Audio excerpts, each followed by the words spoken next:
A millionaire CEO walked by and saw a little girl freezing on Christmas Eve, and what she whispered broke him. Before we dive into this heartwarming Christmas story about family, second chances, and the power of love, drop a comment below and tell us where you're watching from. Enjoy the story.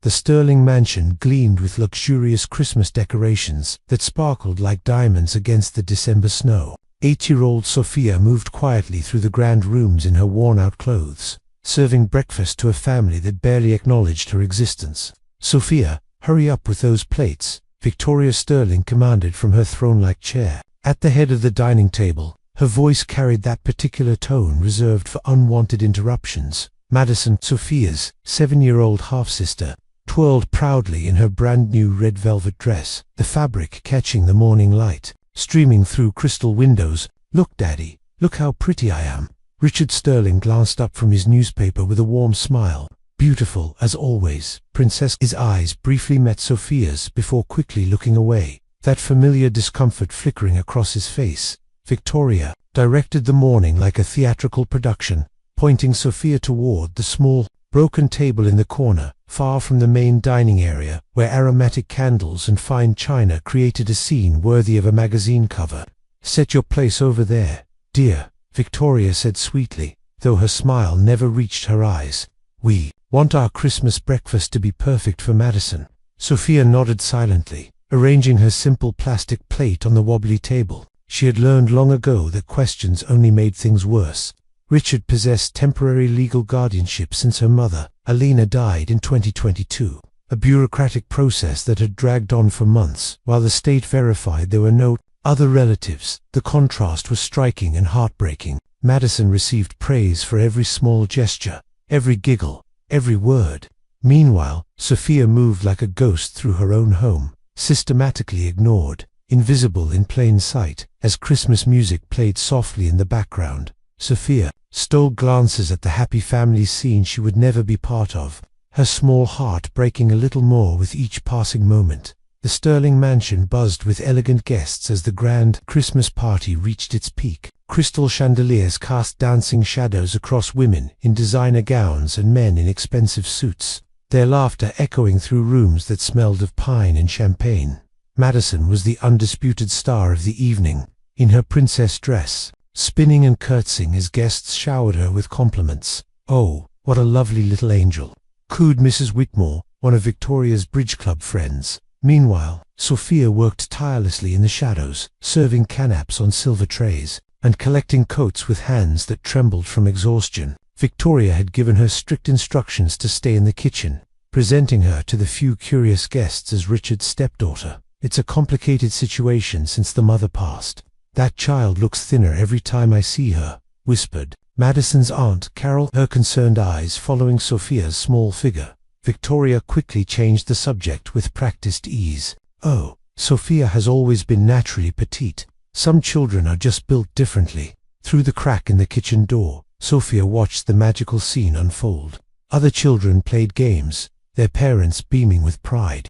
Madison opened expensive gifts, a dollhouse that cost more than Sophia's entire wardrobe, art supplies in a mahogany box, books with golden edges. Each gift came with hugs, kisses, and declarations of love that made Sophia's chest ache with longing. When the party finally wound down and the last guests departed, Sophia climbed the narrow stairs to her makeshift bedroom in the attic. The space was cold and cramped, furnished with a thin mattress and a single blanket that did little against the December chill. She pulled out her treasured possession, a worn notebook where she drew pictures of families. Tonight, she sketched a mother with gentle eyes embracing a little girl, trying to recreate the fragmented memories of Alina, her biological mother, whose face was becoming harder to remember with each passing day. "I tried to be good today, Mama," she whispered to the drawing. A single tear falling onto the page. The morning after the party brought an ominous tension that seemed to seep through the mansion's walls like winter fog. Madison had received a special gift the night before, a delicate diamond necklace designed for children, with tiny stones that caught the light like captured starlight. "It's for my special princess," Victoria had announced dramatically, fastening the necklace around Madison's neck as guests applauded. Every little girl should have something precious to remember Christmas. But Victoria Sterling was a woman who thrived on control, and lately, Sophia's very presence had become an irritating reminder of Richard's life before her. The child represented everything Victoria wanted to erase: memories of Alina, divided attention, and most importantly, a claim on resources that should belong exclusively to Madison. As the house settled into post-party quiet, Victoria saw her opportunity. While Madison napped and Richard retreated to his study, Victoria carefully removed the diamond necklace from Madison's jewelry box. Her fingers worked with practiced precision as she climbed the narrow stairs to Sophia's attic room, placing the necklace deliberately under the thin mattress where it would be easily discovered. Hours later, when Madison woke from her nap, Victoria orchestrated the discovery with theatrical flair. "Madison, sweetheart, where's your beautiful Christmas necklace?" Victoria's voice carried just the right note of concern. Madison's eyes widened as she searched frantically through her jewelry box. "It's gone, Mummy, it's gone." Victoria's face transformed into a mask of righteous indignation. "Richard, come quickly. Madison's diamond necklace has disappeared." The search that followed was swift and devastating. Victoria led the charge to Sophia's room, her voice trembling with manufactured emotion. "I hate to think this, but we must check everywhere." When Victoria's hand emerged from under Sophia's mattress holding the sparkling necklace, the world seemed to stop. "No." Sophia's voice broke with genuine desperation. "I didn't take it. I would never. Please, you have to believe me." But her protests fell on deaf ears. Victoria had been planting seeds of doubt for months, mentioning small items that went missing, questioning Sophia's honesty in subtle ways. Richard stood frozen, torn between his uncomfortable conscience and his wife's overwhelming certainty. Victoria waited until the last echo of guest laughter had faded before confronting Sophia. The mansion, which had sparkled with warmth just hours before, now felt cold and hostile as shadows lengthened across the marble floors. "I cannot have a thief in this house during Christmas," Victoria declared, her voice dripping with theatrical righteousness. She stood in the center of the living room like a prosecutor delivering a final verdict, while Richard lingered uncomfortably in the corner, avoiding eye contact with his stepdaughter. Sophia's small voice trembled as she tried. "One last time, please. I didn't take anything. I promise on my mama's memory, I didn't." Enough. Victoria's sharp tone cut through the air like a blade. "Your tears won't work this time, young lady. I've given you every opportunity to be part of this family, and this is how you repay our kindness." The 8-year-old was allowed only minutes to gather her belongings. Her shaking hands grabbed a few pieces of clothing and her precious notebook, the one containing her mother's photograph and her drawings of happier families. Everything else, every small comfort she had managed to collect, had to stay behind. "By morning, we'll decide what to do permanently," Victoria announced coldly, wrapping herself in a cashmere shawl. "But tonight, you need to reflect on your actions somewhere that isn't an honest home."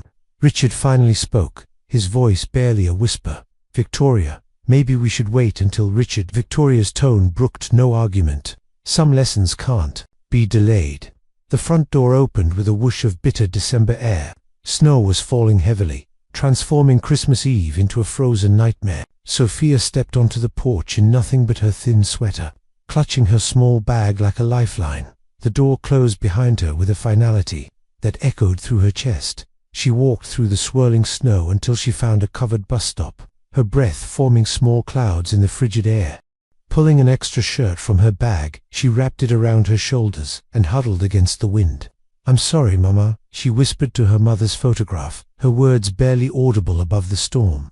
"I tried so hard to be good." Alexander Kane rubbed his tired eyes as he ended the video conference that had stretched until 2 a.m. The ultra-confidential meeting with Asian investors had been crucial for his latest acquisition, and maintaining absolute secrecy meant driving himself instead of using his usual driver, who was home with the flu at 42. Alexander had built a business empire through relentless dedication and sacrifice. He lived for deals, mergers, and the intoxicating rush of financial victory. Personal relationships had become casualties of his ambition, a fact that became painfully clear 8 years ago, when he'd lost contact with his younger sister, Elena. After a devastating argument, the Tesla's headlights cut through the swirling snow as he navigated the empty streets, his mind already racing toward tomorrow's meetings. But something made him slow down as he passed a bus stop, a small, dark figure huddled against the storm. Initially, Alexander hesitated.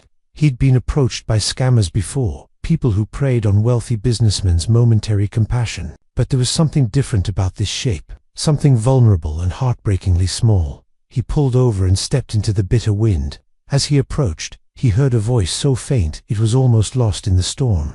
"Another Christmas, alone." The words drifted toward him, spoken with such profound sadness that they hit him like a physical blow. The phrase echoed his own hidden loneliness, years of empty houses, catered meals eaten in solitude, holidays spent working while the world celebrated with family. When he saw the child's face, pale and blue-tinged from cold, training kicked in. This wasn't about charity. This was about saving a life. "Hey there," he said gently, kneeling in the snow. "You can't stay out here. You'll freeze." The little girl looked up with eyes that seemed far too old for her young face. Eyes that held a depth of pain he somehow recognized. Without hesitation, Alexander scooped her into his arms, feeling how light she was, how her small body shook with cold. "I'm not going to leave you here," he promised, carrying her toward the warmth of his car as he settled her into the heated passenger seat. Something about her profile triggered a memory he couldn't quite grasp, a resemblance that tugged at the edges of his consciousness. Alexander's penthouse apartment reflected his lifestyle, luxurious but sterile, filled with expensive furniture that had never hosted a family gathering. As he carried Sophia inside, the contrast between her small, shivering form and the cold perfection of his home struck him profoundly. "Dr. Harrison, I need you here immediately." Alexander spoke into his phone while wrapping Sophia in heated blankets from his guest room. "Emergency house call. Hypothermia situation with a child." Within 30 minutes, his personal physician arrived, his medical bag in hand and concern etched on his weathered face. Dr. Harrison had been treating Alexander for years, but he'd never seen his workaholic patient so genuinely distressed about another human being. Mild hypothermia, dehydration, and significant exhaustion, Dr. Harrison diagnosed after a thorough examination. "She's malnourished, not severely, but consistently. This child hasn't been properly cared for." While Sophia recovered under layers of warm blankets, Alexander prepared hot chocolate and sandwiches. He watched, puzzled, as she ate slowly and carefully, saving half the sandwich and wrapping it in a napkin.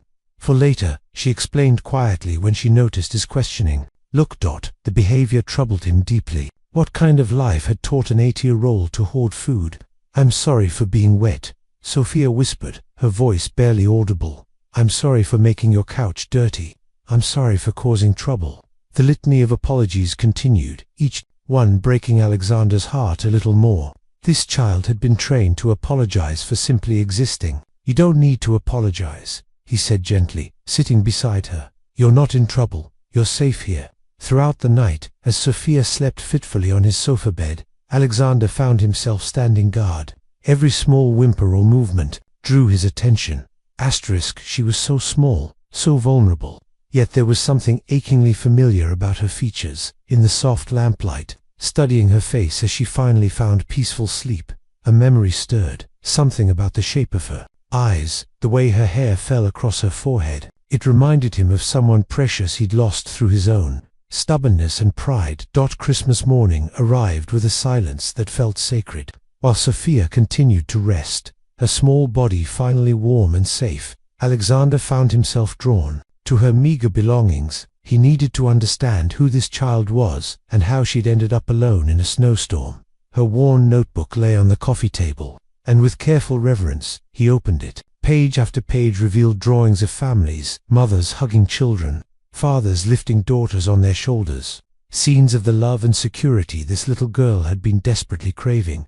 Then he found it. Tucked carefully between the pages, protected like a precious treasure, was a faded photograph. A young woman with warm brown hair held a newborn baby, both bathed in hospital light. But it was the handwriting on the back that made Alexander's world stop spinning. "For my little Sophia, with all the love in the world. Alina Kane, December 2016. The notebook slipped from Alexander's trembling hands as the full weight of recognition crashed over him. Alina Kane, his baby sister, the brilliant, compassionate nurse who had dreamed of healing the world. The sister he'd driven away with his arrogance and obsession with success. Alina Kane, who had vanished completely after their devastating fight. 8 years ago, Alina Kane, who had apparently changed her name, disappeared from his life. and died without him ever knowing she'd had a daughter. This child, this vulnerable, neglected little girl, was his niece, his family, the last living connection to the sister he'd lost through his own stubborn pride. Alexander sank into his chair, overwhelmed by a tsunami of emotions. Grief for Alina, whom he'd apparently lost forever. Rage at himself for the years of separation. Horror at what this innocent child had endured. And beneath it all, a fierce protective love that he'd never experienced before. For 8 years, he'd buried himself in work to avoid the pain of losing Alina. Now he discovered that she'd lived, loved, created this beautiful child, and died. All while he'd been building his empire in willful ignorance. That Sophia stirred on the sofa. Alexander wiped his eyes and made a silent vow. He couldn't bring Alina back, but he could save her daughter.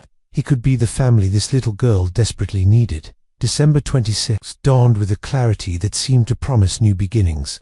Alexander had spent the sleepless night wrestling with emotions he'd buried for years, preparing for a conversation that would change everything. Sophia woke slowly, her small body still recovering from the ordeal. Alexander approached her gently, settling into the chair beside the sofa bed, where she lay wrapped in soft blankets. "Sophia," he began, his voice carefully controlled despite the storm of feelings inside him. "I found something in your notebook." A photograph. He held up the precious picture, watching as her eyes widened with a mixture of protectiveness and fear. "That's my mama," she whispered, reaching for the photo with trembling fingers. "She's gone now. She died when I was 6. Alexander's heart clenched. "Can you tell me about her?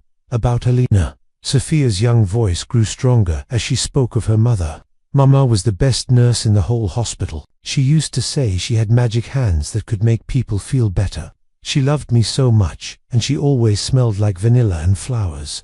She paused, studying Alexander's face with those wise old eyes.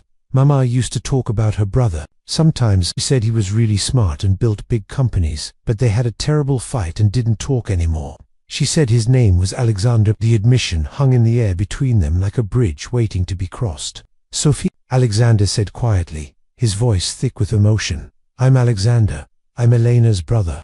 I'm your uncle." The little girl stared at him in stunned silence, as if afraid to believe what she was hearing. You're my family," she whispered. "My real family. Yes, sweetheart, I'm your family." Tears he'd held back for hours finally spilled over. "I lost touch with your mama because I was foolish and proud.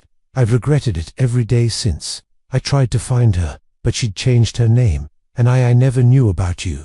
Sophia launched herself into his arms with a sob that seemed to come from the depths of her soul. For the first time in 2 years, she wasn't alone in the world.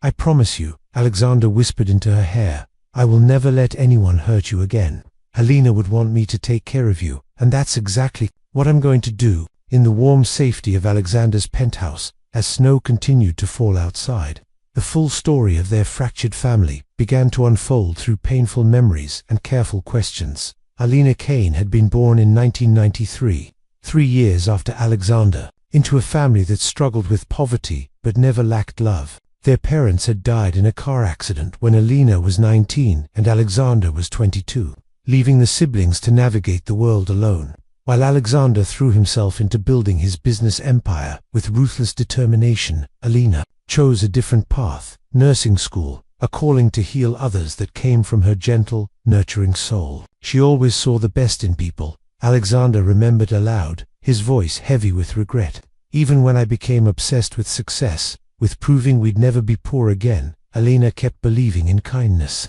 At 23, Alina had met Richard Sterling at the hospital where she worked. He was a recently divorced accountant, struggling financially after a bitter separation that had left him emotionally and monetarily drained. But Alina saw past his troubles to the decent man underneath. Alexander had been 34 then, his company finally gaining serious traction after years of 18-hour workdays and ruthless focus. When Alina introduced Richard at Thanksgiving 2016, Alexander's response had been devastating. "I told her she was throwing her life away," Alexander confessed to Sophia, shame coloring every word. "I said Richard was a loser who would drag her down, that she was too good for someone with so little ambition. I couldn't see past my own obsession with wealth and status." The final explosion had come at Christmas 2016, when Alina announced her pregnancy with joy radiating from every pore. Instead of celebration, Alexander had delivered an ultimatum that destroyed their relationship forever. I said she was ruining her future, Alexander continued, his voice breaking. I told her I didn't want to see her again until she came to her senses and Cliff got rid of her mistake.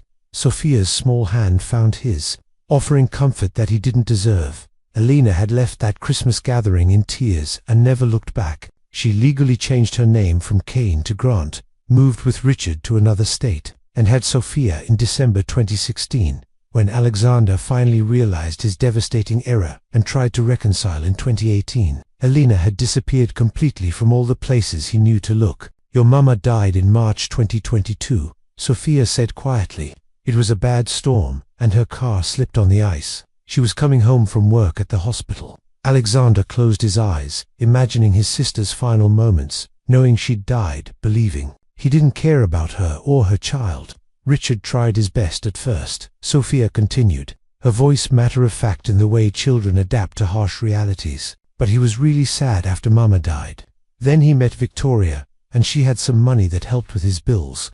They got married 6 months later. The picture became clear. A grieving man, overwhelmed by single parenthood, attracted to a woman who offered financial stability and a ready-made family dynamic that pushed his stepdaughter into the background. Victoria never liked me, Sophia said simply. She said I reminded Richard too much of Mama, and that made Madison feel less special. So I learned to stay quiet and not cause problems. Alexander felt a rage building that was unlike anything he'd ever experienced in business dealings. This innocent child had been systematically erased from her own family, made to feel unwanted and burdensome, all while he'd been building his empire in ignorance. That ends now, he said firmly. You're never going back there, Sophia. You're home. January 2025 marked the beginning of Alexander's methodical campaign to build an unshakable case for Sophia's protection. With the precision that had made him a formidable businessman. He assembled a team of the finest professionals money could buy. Sullivan & Associates was renowned as the most discreet and thorough investigation firm in the city. Margaret Sullivan herself took the case, understanding immediately that this wasn't just about custody, it was about saving a child's life. We'll need to document everything, Margaret explained during their first meeting. Pattern of neglect, differential treatment, living conditions, medical care disparities. If we're going to convince a judge to remove Sophia from what appears to be a stable home on paper, we need irrefutable evidence. Simultaneously, Alexander retained Hartwell Family Law, where senior partner David Hartwell specialized in complex custody cases involving biological relatives seeking to override existing guardianship arrangements. The legal hurdle is significant, Hartwell warned. Richard Sterling has official custody, and courts are reluctant to disrupt established arrangements without clear evidence of abuse or severe neglect. We'll need to prove not just that Sophia was mistreated, but that the Sterlings deliberately created different standards of care for the two children. The first investigative reports painted a disturbing picture that exceeded even Alexander's worst fears. Mrs. Catherine Peterson, the elderly neighbor who lived directly across from the Sterling mansion, had been quietly documenting concerning behavior for months. I've seen that little girl carrying garbage bags nearly as big as herself, she told investigators. In January, during the ice storm, she was outside in just a thin sweater, cleaning the windows, while the other child played inside where it was warm. The school provided even more damning evidence. Miss Rodriguez, Sophia's third-grade teacher, had been filing internal reports about Sophia's condition for over a year. She frequently arrived in clothes inappropriate for the weather, Miss Rodriguez stated. I noticed she often fell asleep during lessons, which suggested either inadequate sleep or poor nutrition. When I raised concerns about her obvious exhaustion, the family dismissed it as normal childhood tiredness. Most shocking was a medical report from the school nurse, dated September 2024. Sophia's height and weight placed her in the 15th percentile. For her age, not immediately alarming, but concerning when combined with other factors. The report noted that while Madison had regular dental checkups and annual physicals documented in her school health records, Sophia's files showed no routine medical care since her mother's death. Dr. Harrison conducted a comprehensive examination that revealed the full extent of the neglect: mild iron deficiency, vitamin D deficiency, and signs of chronic stress, he reported. These are classic indicators of inadequate nutrition and care over an extended period. This child's body is telling the story of systematic deprivation. Financial records obtained through legal channels revealed another troubling pattern. The investigators discovered that Richard's lifestyle was entirely dependent on Victoria's inheritance, a moderate sum that had allowed him to pay off debts from his first divorce but required careful budgeting to maintain their current standard of living. It appears the marriage was primarily a financial arrangement, Margaret Sullivan reported. Richard needed Victoria's money to avoid bankruptcy, and Victoria wanted the respectability of marriage and a ready-made family. Sophia represented an unexpected expense and complication that neither of them had planned for. Most damning were the receipts and credit card records that showed a stark disparity in spending. Madison's room had been redecorated twice in 18 months, with purchases from expensive children's furniture stores totaling over $8,000. Meanwhile, there were no receipts for any purchases specifically for Sophia's room, clothing, or personal items since late 2022. The financial evidence alone tells a story of deliberate exclusion. Hartwell noted, this child was being systematically erased from the family's budget and priorities. As January progressed, the evidence mounted into an overwhelming case of emotional neglect and differential treatment that no reasonable court could ignore. February brought a systematic intensification of Alexander's campaign. Each piece of evidence methodically documented to create an unassailable legal foundation. The investigation expanded to include psychological evaluations, medical assessments, and witness testimonies that painted an increasingly damning picture of Sophia's life with the STERLINGS. Dr. Sarah Mitchell, one of the city's most respected child psychologists, conducted extensive sessions with Sophia throughout the month. Her findings were devastating in their clinical precision. The child exhibits classic symptoms of complex emotional neglect. Dr. Mitchell explained to Alexander during a private consultation. Her hypervigilance, constantly scanning adults' faces for signs of displeasure, indicates chronic stress. She demonstrates excessive compliance behaviors, apologizing for normal childhood needs like hunger or fatigue. Most concerning is her emotionally flattening when discussing her home life, as if she's learned that expressing negative feelings results in punishment. The psychological evaluation revealed behavioral patterns that spoke to years of systematic marginalization. Sophia had developed what Dr. Mitchell termed invisibility coping mechanisms, making herself as small and unobtrusive as possible to avoid negative attention. When I asked her to draw her family, Dr. Mitchell continued, she drew Richard, Victoria, and Madison inside a house and placed herself outside, looking through a window. When questioned about this choice, she said, "That's where I belong. I watched the real family from far away." Meanwhile, Margaret Sullivan's investigation team conducted discreet interviews with neighbors, school staff, and community members who had observed the Sterling family dynamics over the past 2 years. Mrs. Patterson, the neighbor directly across the street, provided the most compelling testimony. She had, unknown to the Sterlings, been photographing concerning incidents through her front window. "I started taking pictures last spring when I noticed the little girl doing heavy outdoor work while the other child played inside," Mrs. Patterson explained. "In May, I photographed her carrying what appeared to be wet laundry to hang on the line during a thunderstorm warning, while the family remained safely indoors. In August, I documented her cleaning the exterior windows of their 2-story home using a ladder that seemed dangerous for a child her size." The photographs were heartbreaking, image after image, of a small girl performing adult tasks in inappropriate weather conditions, always alone, always working while her sister enjoyed leisure activities, visible through the house windows. James Murphy, the school bus driver for Sophia's route, provided additional documentation that supported the pattern of neglect. "That little girl often looked exhausted when she got on my bus," Murphy stated. "Some mornings, she had small bruises on her arms. Nothing that looked like abuse, more like she'd been moving heavy objects or falling from fatigue. I drive both sisters' routes, and the contrast was obvious. Madison always looked fresh, well-rested, properly dressed for the weather. Sophia often appeared as if she'd already worked a full day before school even started." The medical evidence proved equally damning. Dr. Harrison's comprehensive health assessment revealed deficiencies that painted a clear picture of long-term nutritional neglect. Iron deficiency, anemia, vitamin D deficiency, and slight protein malnutrition. Dr. Harrison documented. These conditions develop over months or years of inadequate nutrition. Additionally, her dental examination showed evidence of poor oral hygiene maintenance, not due to lack of personal care attempts, but lack of access to proper dental products and regular professional care. The contrast with Madison's medical records was stark. Victoria's daughter had regular pediatric visits, dental cleanings, vitamin supplements, and even orthodontic consultations. The insurance records showed that while Madison received comprehensive preventive care, Sophia had been taken to a doctor only twice since Elena's death, once for a severe fever that couldn't be ignored, and once for stitches after a fall. Perhaps most shocking was the discovery made by investigator Tom Bradley when he accessed school lunch program records. Despite the family's obvious wealth, Sophia was enrolled in the free lunch program under a falsified income statement that claimed financial hardship. They were collecting free meals for Sophia while spending thousands on Madison's extracurricular activities, Bradley reported.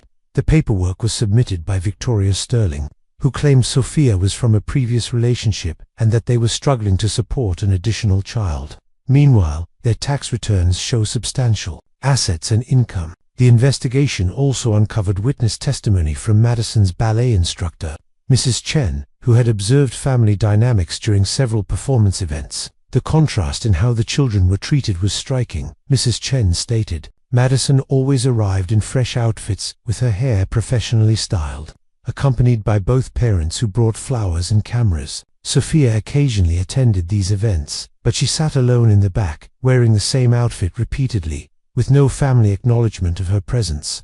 I once approached her to compliment her behavior and noticed she seemed genuinely shocked that an adult was speaking to her kindly. Financial forensics revealed another layer of systematic exclusion. Credit card records showed regular purchases at high-end children's stores for Madison clothing, toys, books, and electronics. In contrast, there were virtually no purchases that could be attributed to Sophia's needs. Her clothing appeared to come exclusively from discount stores or second-hand sources, based on the few receipts that could be traced.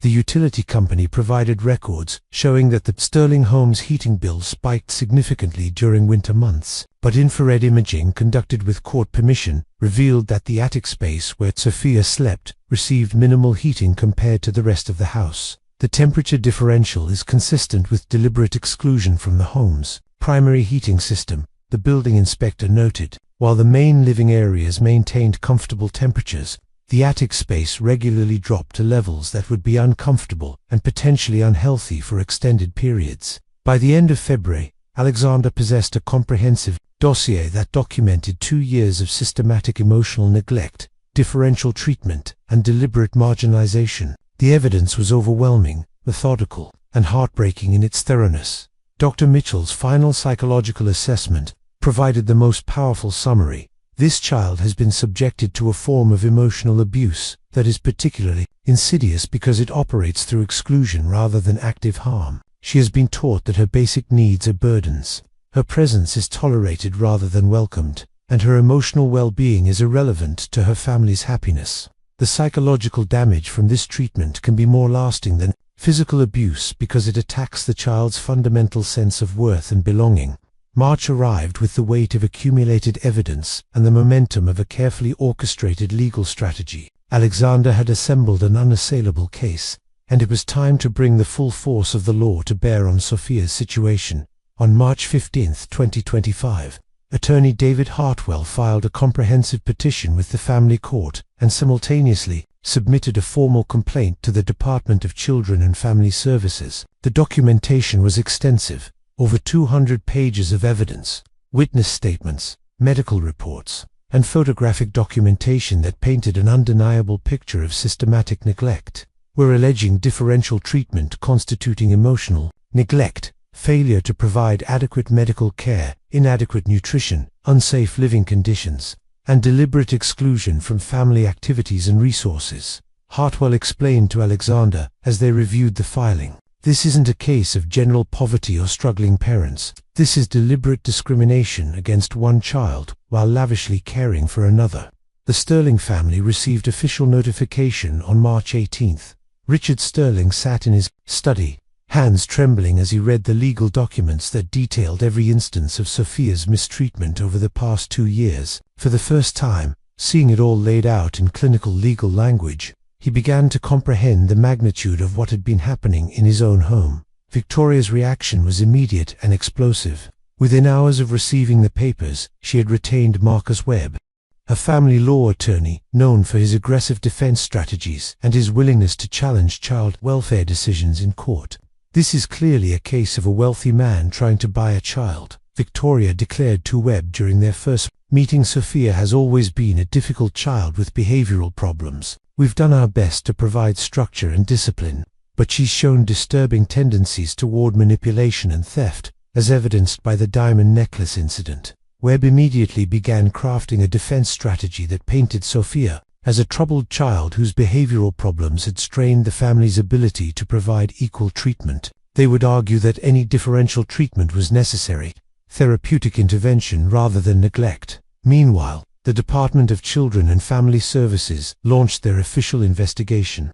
Senior caseworker Carol Mendez was assigned to the case, bringing 15 years of experience in complex family situations and a reputation for thorough, unbiased assessments. Mendez's first surprise visit to the Sterling home on March 22 provided shocking validation of Alexander's allegations. While Victoria had prepared the main areas of the house to appear perfect, she had forgotten about Sophia's living situation in the attic. The contrast was immediately apparent. Mendez documented in her official report, Madison's bedroom was professionally decorated with expensive furniture, adequate heating, proper lighting, and age-appropriate amenities. The space designated for Sophia was essentially a converted storage area with minimal insulation, inadequate heating, a single bare bulb for lighting, and furniture that appeared to be discarded items from other parts of the house. The living conditions alone constituted a significant violation of child welfare standards. But Mendez's interviews with both children provided even more damning evidence. Madison, initially coached to defend her parents, gradually revealed concerning details. When questioned by trained specialists using age-appropriate techniques, "Sophia likes to eat in the kitchen," Madison explained innocently. "Mummy says she prefers it there because the dining room is too fancy for her, and she likes sleeping in the little room upstairs because it's quieter." When pressed gently about family activities, Madison's responses became more revealing. "We go to fun places, but Sophia usually stays home because she has chores to do. Mummy says some children need more responsibilities to learn good behavior." The child's matter-of-fact delivery of these statements was particularly damning because it revealed how normalized the differential treatment had become in the household. Sophia's interview with Mendez was conducted separately and proved even more heartbreaking. The 8-year-old had been so thoroughly conditioned to accept her marginalized position that she initially defended the Sterling's treatment. "I understand why I can't eat with the family," Sophia explained earnestly. "I'm not really their daughter, so I shouldn't expect the same things Madison gets. Victoria told me that I cost extra money they didn't plan for, so I try not to need too much." When Mendez asked about her sleeping arrangements, Sophia's response revealed the depth of her psychological conditioning. "The attic is fine for me. I don't need a fancy room like Madison because I'm just staying here temporarily until someone decides what to do with me permanently."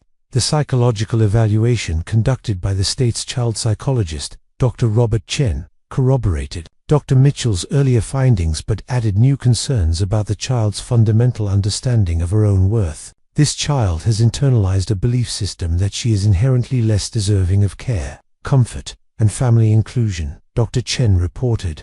"She doesn't view the differential treatment as unfair because she's been systematically taught that she doesn't merit equal consideration."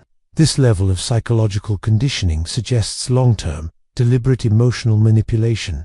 The investigation expanded to include school records, medical files, and financial documentation. The evidence of systematic exclusion became overwhelming as each new piece of information corroborated the pattern of neglect. The most devastating evidence emerged when Mrs. Patterson provided audio recordings she had accidentally captured while testing a new smartphone near her open window. The recordings included several instances of Victoria screaming at Sophia about being an unwanted burden and consuming resources that should go to Madison. In one particularly damning recording from January, Victoria's voice could be clearly heard, You're not my daughter, and you never will be.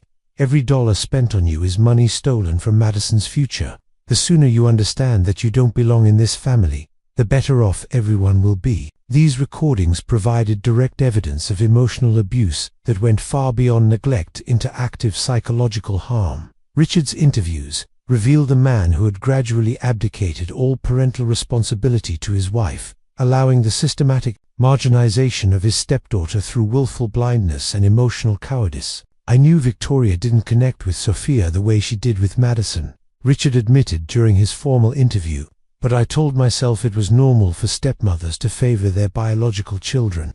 I didn't want to see how bad it had gotten because then I'd have to do something about it." When confronted with the evidence of Sophia's living conditions, Richard broke down completely. "I failed Elena's daughter," he sobbed.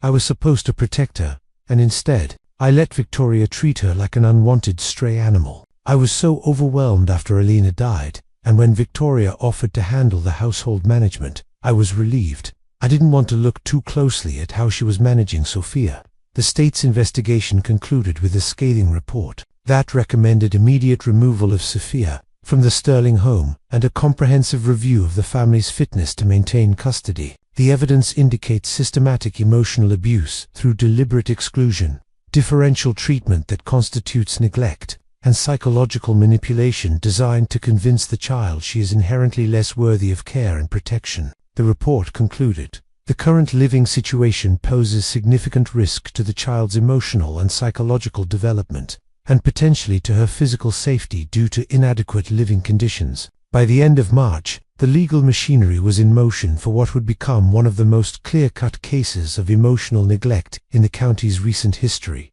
April 2025 marked the beginning of the most intensive phase of the Department of Children and Family Services investigation. What had started as a custody dispute had evolved into a comprehensive examination of systematic child emotional abuse that would set precedents for similar cases. Carol Mendez assembled a team of specialists for what she knew would be a landmark case. The evidence was so overwhelming that the department decided to conduct the most thorough investigation in their recent history, knowing that every detail would be scrutinized by opposing counsel and potentially used as a model for future cases. Dr. Sarah Mitchell submitted her comprehensive psychological evaluation to the court on April 3. The 47-page report provided devastating clinical evidence of the psychological damage inflicted on Sophia through systematic emotional neglect. The subject exhibits severe symptoms of complex emotional trauma, Dr. Mitchell's report stated. Her hypervigilance behaviors, excessive compliance patterns, and emotional numbing responses are consistent with prolonged psychological abuse. Most concerning is her internalized belief system that she is inherently less deserving of care, love, and basic necessities than other children. The psychological evaluation included detailed assessments of both children to demonstrate the stark contrast in their emotional development. Madison showed normal attachment patterns, age-appropriate emotional responses, and healthy Sophia, in contrast, displayed what Dr. Mitchell termed learned helplessness syndrome combined with survival-based emotional suppression. When asked to draw her ideal family, the report continued, Madison drew herself prominently in the center surrounded by loving parents. Sophia drew herself watching a happy family through a window, explaining that some children get to be inside the love, and some have to watch from outside. This represents a fundamental disruption in her understanding of her own worth and place in the world. The investigation's most dramatic breakthrough came when Mrs. Patterson provided additional evidence she had been reluctant to share initially. Beyond the photographs and audio recordings, she had documented a pattern of concerning incidents over 18 months. "I'd been keeping a journal," Mrs. Patterson admitted to investigators, "not because I intended to spy, but because I was so troubled by what I witnessed that I felt I needed to document it in case someone ever asked." Her journal entries painted a horrifying picture of daily psychological torture disguised as household management. January 15th saw the little girl shoveling the entire driveway alone while the family stayed inside. Temperature was 12 degrees. She was wearing only a thin coat. March 8th child was outside washing the car in freezing rain while the rest of the family had a birthday party visible through the windows. She kept looking through the glass at the celebration. Junho 22 menos little. Girl was pulling weeds in the garden during a severe thunderstorm warning. When lightning started, she ran to the garage instead of the house. The family never came to check on her. September 4th, overheard through open windows. The stepmother screaming at the child about costing too much money and taking resources from the real daughter. The child was crying and apologizing repeatedly. The journal contained over 60 documented incidents spanning from January 2023 to March 2025, creating an undeniable timeline of systematic abuse. The medical evidence became even more damning when Dr. Harrison conducted comparative analysis with Madison's health records, obtained through court order. The contrast was medically significant and legally devastating. Madison received comprehensive pediatric care, including regular checkups, preventive treatments, dental care, vision screening, and nutritional supplements. Dr. Harrison reported, Sophia received emergency medical care, only treatment for conditions that became so severe they couldn't be ignored, but no preventive care whatsoever. The nutritional analysis was particularly shocking. Madison's medical records showed she was in the 75th percentile for height and weight, with excellent nutritional markers. Sophia was in the 15th percentile with clear signs of chronic malnutrition, not starvation, but the kind of ongoing nutritional deficiency that results from receiving inadequate food over extended periods. The blood work reveals iron deficiency, anemia, vitamin D deficiency, and protein malnutrition. Dr. Harrison continued, these conditions don't develop overnight.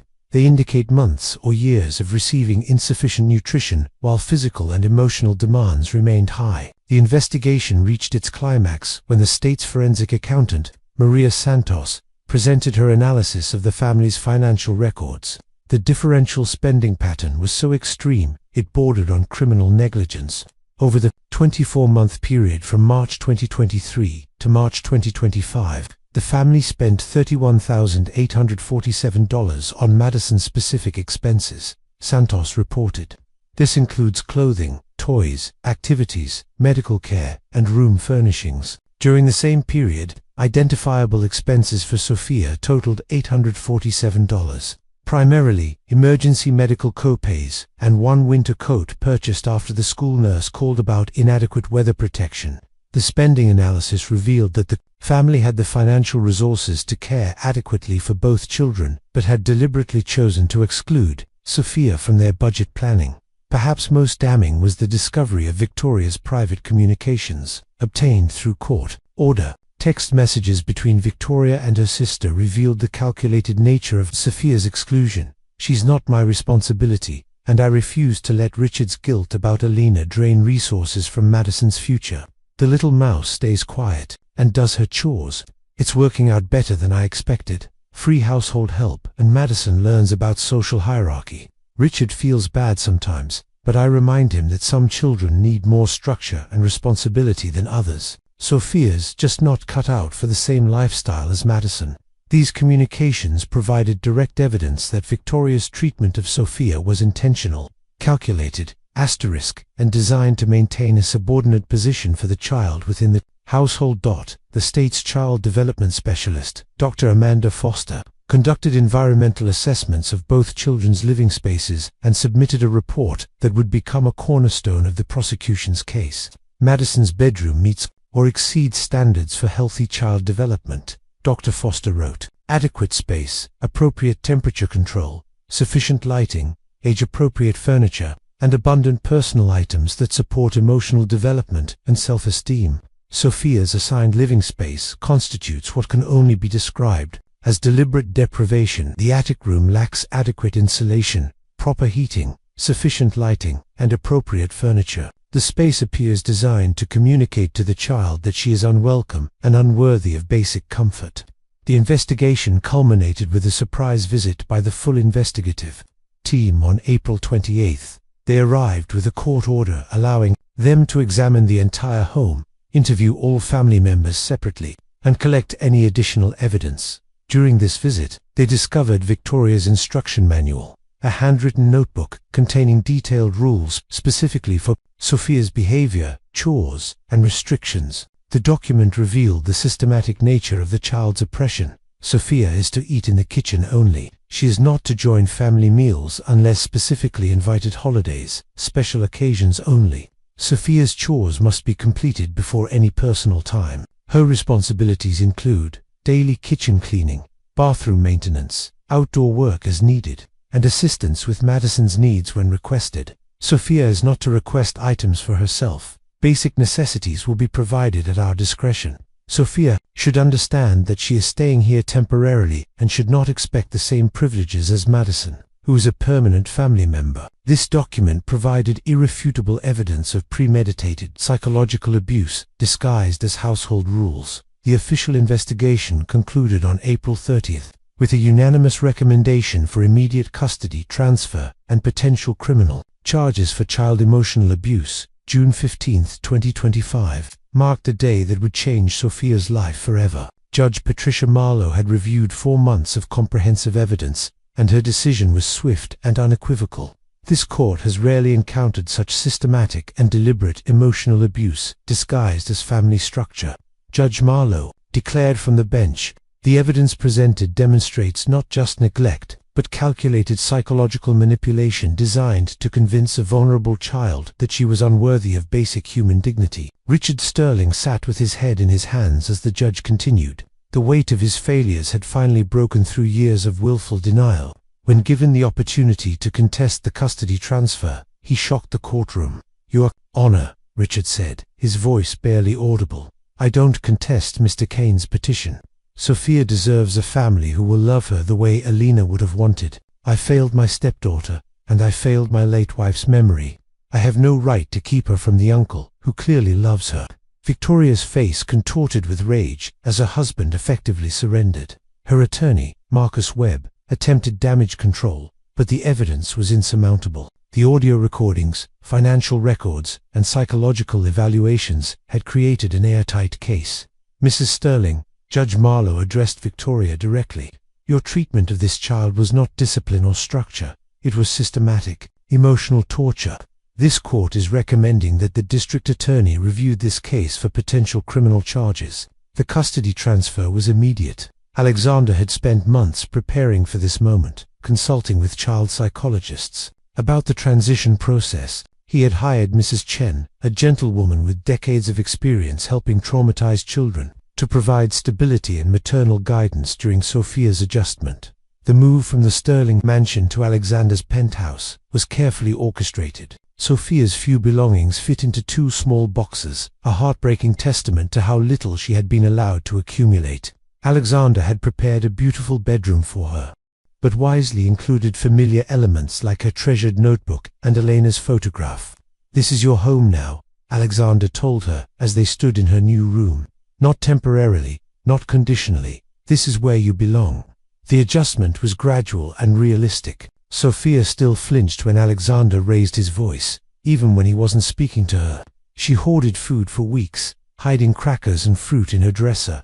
She asked permission for everything: to use the bathroom, to get a drink of water, to sit on the furniture. Alexander reduced his work schedule by 60%, attending family therapy sessions with Dr. Mitchell 3 times per week. The healing process was slow but steady. Sophia began to believe that meals would come regularly, that she didn't need to earn her right to occupy space, that her presence brought joy rather than burden. By autumn, the transformation was remarkable. Sophia had gained healthy weight, her eyes sparkled with curiosity rather than fear, and she had begun to express her own wants and needs. She still had difficult moments, but they were becoming less frequent. The custody became permanent in October without any objections. December 2025 arrived with the promise of healing that had seemed impossible just 1 year earlier. Snow fell gently outside Alexander's penthouse as he watched 9-year-old Sophia practice piano, her small fingers moving confidently across the keys, playing a Christmas carol with genuine joy radiating from her face. The transformation was profound yet realistic. Sophia still had moments when the shadows of her past emerged. She occasionally asked, "Do I have permission?" before taking a cookie, and thunderstorms sometimes triggered memories of being locked outside. But these episodes were becoming rare, replaced by the natural confidence of a child who finally understood she was truly wanted. "Uncle Alex," Sophia called from the piano bench, using the name that had taken months for her to feel comfortable saying. Can we visit Mama's grave before Christmas dinner? Their monthly visits to Elena's resting place had become a sacred ritual. Alexander would kneel beside the headstone, speaking softly to his sister's memory, asking forgiveness for the years of stubborn pride that had cost them both so much. Sophia would place fresh flowers and tell Elena about her new life, her piano lessons, her art classes, how Uncle Alex taught her about business in ways that made her laugh. The legal resolution had been complete.